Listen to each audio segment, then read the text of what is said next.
All right, so this is for one of my classes, project 3 for the semester. But if you are doing doing my digital environment analysis or digital culture analysis or ethnographic analysis of a digital culture, depending on how you want to say it, whatever's easier and makes more sense to you.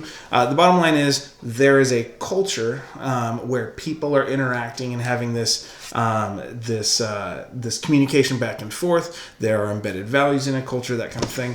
And so if you're getting this project and it's supposed to be connected to a digital space, a digital environment, that's what you're analyzing. So ethnography is just a fancy way of saying writing about culture or writing about people, or ethnosgraphia. And so here are the basics. If you're a student, here are your simple basic instructions and understanding. If you're a teacher, maybe this will inspire you to do something like this in your own class. Okay, whoever's watching it.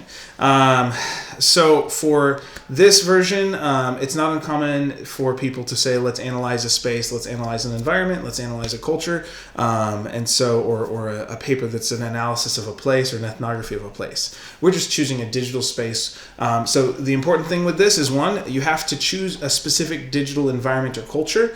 For this to work, it can't be just it can't be a single web page. Where there's no interaction, because that's analyzing a text, not a culture. For it to be a culture, for it to be a culture or a space that embodies culture, it has a microcosm of sorts.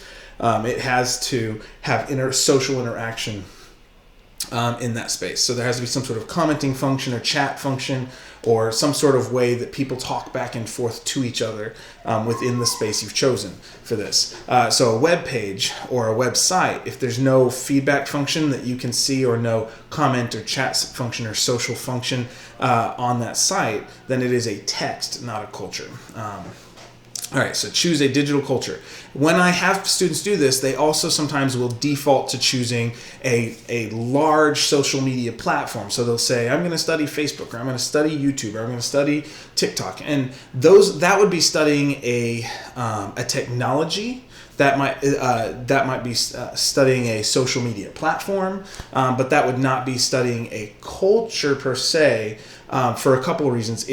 The cultures present on those platforms are so varied and diverse, it's a little bit harder to pin down, and it's made up of a whole bunch of microcultures. So don't just choose a huge platform. Pick a single space on that platform. So, if you're studying YouTube, don't say the whole technology unless that's what you're studying it as a technology. Instead, choose the microculture of a single YouTuber's channel.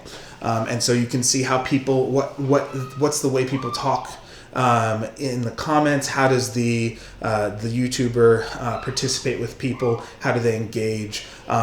So you could look at that. If you're looking at, maybe you choose, instead of Facebook, you choose a single community page. Maybe for the city you live in, or for a group, or a gamer group, or a gamer page, or something like that. But some sort of individual page. Sometimes you can go onto business pages, and it will for Facebook, and that'll be where they do customer service back and forth, or they'll hear reviews and respond to them. And so you can see some of that interaction between the company and the public a little bit, and it can be an interesting dynamic. So choose a specific place or space, a digital environment, not a general technology, not a single web page, whatever it is. It has to be a place where people interact in a digital environment. I probably took more than I needed to describe that, but those are some of the nuances sometimes. So yeah, it can be a YouTube channel, a specific video game. I've had people do this analysis on like League of Legends and the chat functions. On the assignment for my students, I put up Clash of Clans with its little global and clan chat boxes and communication. There's also private messaging and things like that you could talk about. And then I also put a GIF for for scrolling through the comments section on a YouTube site. And so you could talk about you could talk a little bit about YouTube culture setting in something like that, or Clash of Clans culture setting by the organization or the company, YouTube, or the company that makes Clash of Clans and communication guidelines and that sort of thing. Could be interesting.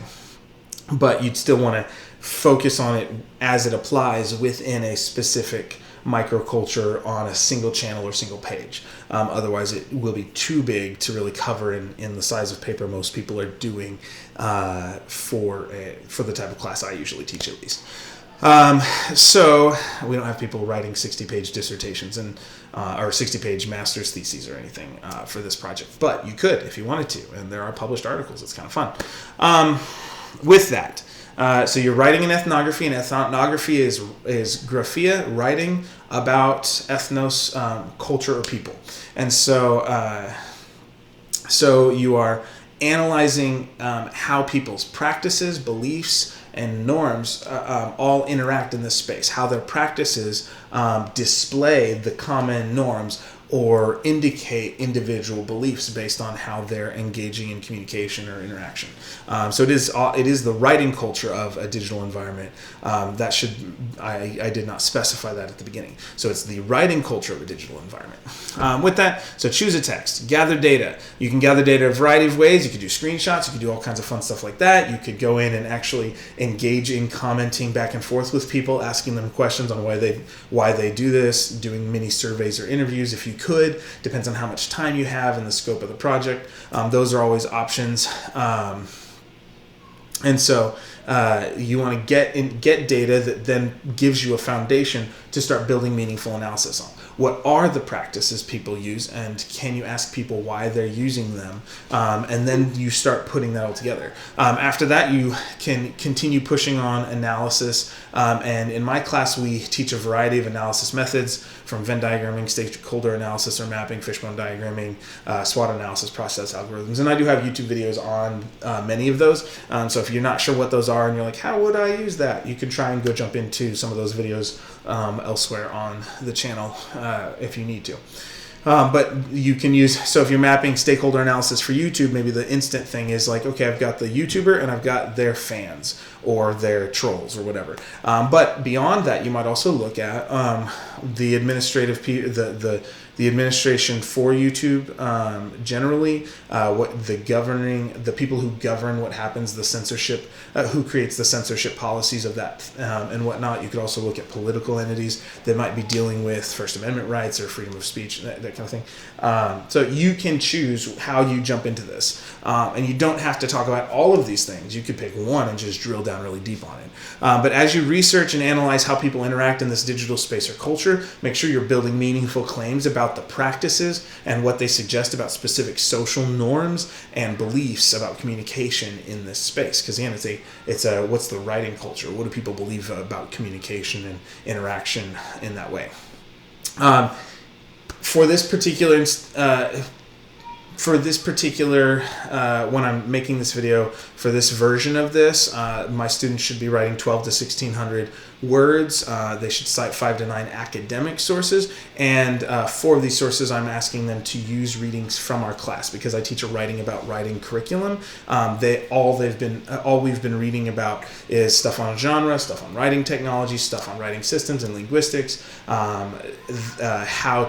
stuff on rhetoric and rhetorical analysis, history of rhetoric, all these different ways into something like this, the social dynamics of language interaction, and so they're supposed to do, so my students should be, for this instance, doing those sorts of things, using 6 images or screenshots to map the digital environment, and using direct quotes from people who are communicating in that environment as their source data.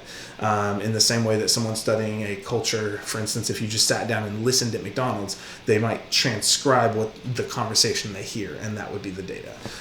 So with that, if some of the basic requirements change, if you're a student and you're looking at this in another semester, go back and check the prompt to make sure I haven't changed anything for your class. Sometimes if I'm doing a version of this for a 101 or a 102 or during a political season or not, I might make some adjustments to how these things are going to run or be built within the larger context of your class. So consider that as you do that. If you're a teacher and you want to apply this, do whatever you want with it. Play with it, take it verbatim. Email me at gregory.fields@cgc.edu. If you have any questions, feel free to do that. That's all I have for now. That is the instructions for a ethnography of a digital writing environment or digital writing culture essay. So have fun.